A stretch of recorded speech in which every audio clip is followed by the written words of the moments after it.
Bugun biz juda muhim mavzuni birgalikda muhokama qilamiz. Bu sut bezi fibradenomasi. Bu ayollar orasida keng tarqalgan xavfsiz o'sma hisoblanadi. Uni davolash shartmi? Qachon jarrohlik amaliyoti kerak bo'ladi? Saratonga aylanadimi? Qanday tekshiruvlardan o'tish kerak? Bu savollarga bugun javob beraman. Videoni oxirigacha ko'ring. Sut bezi fibradenomasi, uni tashxisi, davolash usullari, tekshiruv usullari bu haqida videoni oxirigacha javob beraman. Kanalga obuna bo'ling, videoga like bosing va izohlarda fibradenoma tushunchasi haqida bizga o'z fikringizni yozib qoldiring. Bu bizga keyingi videolarni manfaatli bo'lishi uchun yordam bo'ladi. Fibradenoma bu sut bezidagi xavfsiz o'sma bo'lib, 35 yoshgacha bo'lgan ayollarda ko'p uchraydi. Uni sabablari gormonal o'zgarishlar, estrogenning yuqoriligi, irsiy kasalliklar va sut bezidagi jarohatlar va qalqonsimon bezdagi o'zgarishlar hisoblanadi. Bundan tashqari, juda ko'pchilik ayollarimiz e'tibor bermaydigan omillar bor. Bular stresslar, oilaviy munosabatlar, noregulyar jinsiy hayot va noto'g'ri ovqatlanish hisoblanadi. Fibradenomani qanday aniqlashni oson usulni o'rgataman. Qo'lingiz bilan ko'krak bezini paypaslaganingizda qo'lingizga zich va harakatchan tuguncha seziladi. Bu og'rimaydi, yillar mobaynida o'z holatini o'zgartirmay ham turishi mumkin. Faqat shunga e'tibor bering, hamma fibradenomalar ham qo'lga ilinmasligi mumkin. Shuning uchun ayollarimizga har 6 oyda mutaxassis mammologga albatta murojaat qilishlarini tavsiya qilamiz. Demak, sut bezini paypaslab ko'rganingizda qo'lingizga nimadir ilingandek bo'lsa yoki qandaydir noxushlik sezsangiz, panikaga tushish kerak emas. Ortiqcha noxush xayollarga bormasdan vaqtida kerakli tekshiruvlardan o'tishga harakat qilish kerak. Bu holatlarda vaqt biz uchun eng qimmatli va eng kerakli narsa hisoblanadi. Juda ko'plab bemorlarimiz mutaxassisga konsultatsiyaga borishdan qochib yurishadi. Sababi o'zlarida qandaydir noxush tashxis qo'yilishidan qo'rqib qochib yurishadi. Bunday holatlarda qo'rquv bizni vaqt yo'qotib qo'yishimizga sabab bo'lishi mumkin va davolash mumkin bo'lgan holatdagi kasalliklarni yomon oqibatlarga olib kelishiga sababchi bo'lib qolishingiz mumkin. Agar mutaxassis mammologga murojaat qilishdan qo'rqayotgan bo'lsangiz,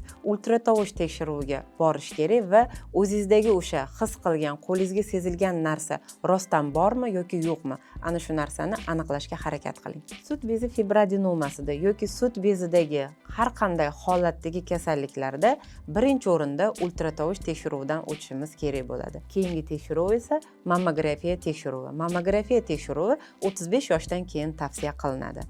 Keyingi tekshiruvlar bu biopsiya, ya'ni o'sha hosiladan ozgincha gistologiya olib, uni mikroskop ostida o'stirib ko'rishimizga to'g'ri keladi. Keyingisi esa gormonal tekshiruvlar va onkomarkerlar hisoblanadi. Bu hamma tekshiruvlar har bitta bemorga hammasi bajariladi degani emas. Mutaxassis o'zi eng keraklilarini sizga tavsiya qilib, tekshiruvlardan etap-etap o'tkazib boradi. Demak, fibradenomalarni davolash usullari haqida gaplashamiz. Ko'pchilik fibradenomalar tezkor davolash talab qilmaydi. Agar o'sma kichik bo'lsa yoki o'zgarmasa, uni kuzatishimizga to'g'ri keladi. Fibradenomalarni har 2 oyda mutaxassis mammologga va ultratovush tekshiruviga borib, razmerini kuzatib turishimizga to'g'ri keladi. Sababi, agar o'sayotgan bo'lsa yoki 2 santimetrdan razmeri ortgan bo'lsa, buni xirurgik yo'l bilan olib tashlashga to'g'ri keladi. Fibradenomalarni qachon xirurgik yo'l bilan olib tashlashimiz lozim bo'ladi? Demak, hozir aytib o'tganimdek, o'sma o'sish jarayonida, ya'ni fibradenoma o'sayotgan bo'lsa va 2 santimetrdan yuqori bo'lsa va fibradenoma sizga noqulaylik, ya'ni og'riq bilan bezovtalik tug'dirayotgan bo'lsa va keyingisi rakka aylanib ketish ehtimolligi bo'lsa, ya'ni trepan biopsiyada fibradenomada qanaqadir atipik hujayralar aniqlansa, olib tashlash ehtimolligi yuqori bo'ladi. Fibradenoma tashxisi qo'yilgandan keyin mutaxassis jarrohlik amaliyotini tavsiya qiladi. Bemorlarimiz esa juda ko'plari bu amaliyotdan qo'rqib, mutaxassisga qayta kelishdan qochib yurishadi. Sababi jarrohlik amaliyotidan keyin ularning xayolida chandiq qolishi yoki xalq tilida tiq-tiq qilsa ko'payib ketishi mumkin, oldirma degan xalqni atrofdagilarning gap so'ziga ishonib, o'sha bezni oldirmaslikka qaror qilib, uni yana yomon oqibatlarga olib kelishiga sabab bo'lishadi. Shuni esda tutishingiz kerakki, fibradenoma hammasi ham tiq-tiq qilsa yoki olib tashlasa ko'payib ketavermaydi. Sababi uni ko'payadigan turi bor, ko'paymaydigan turi bor. Kamdan kam holatlarda ko'payish ehtimolligi bor. Juda ko'p tajribamizdan misollar keltira olaman. Juda ko'p fibradenomalarni olib tashlangandan keyin qaytalanish ehtimolligi kuzatilmagan. Fibradenoma o'smasini Ikki xil ko'rinishi bor: tugunli formasi va listovidniy formasi.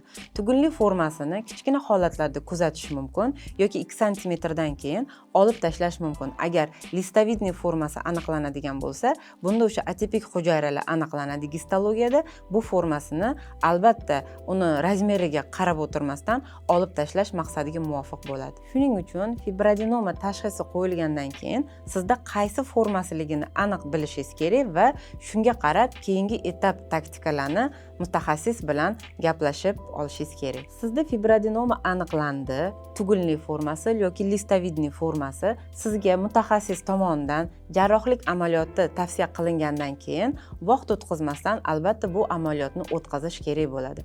Ko'pchilik ayollarimiz operatsiyadan keyingi chandiqlardan qo'rqib, yana vaqtni orqaga surishni boshlashadi. Yaqinda bir 19 ga kirgan qiz bizga murojaat qildilar. O'zlarida fibroadenoma tashxisi qo'yilgan va razmeri 3 santimetrga yaqin holatda bo'lgani uchun olib tashlash tavsiya qilingan. Lekin u qizimiz operatsiyadan bosh tortib, qo'rqib qochib yuribdilar. Sababini so'rasak, ertaga turmushga chiqqanimdan keyin uyalaman, chandiqli bo'lishi mumkin degan ularda ichki qo'rquv borligini bildik. Plastik va estetik jarroh sifatida shuni ayta olamanki, hozirgi kunda meditsinamiz juda ham rivojlanib, mutaxassislarimiz o'z ustida ishlab, plastika va estetika rivojlanayotgan zamonda yashayotganimiz uchun hozirgi kundagi barcha amaliyotlarimizda chandiq sezilmaydi va estetik jihatdan juda ham chiroyli qilib amaliyotlarimiz bajarilyapti. Ko'rib turganinglardek, quyidagi bemorimizda 2 oylik natija, sut bezidan ko'plab fibroadenomalar tozalab olib tashlangan va mana ko'rganinglardek chandiq sezilmayapti.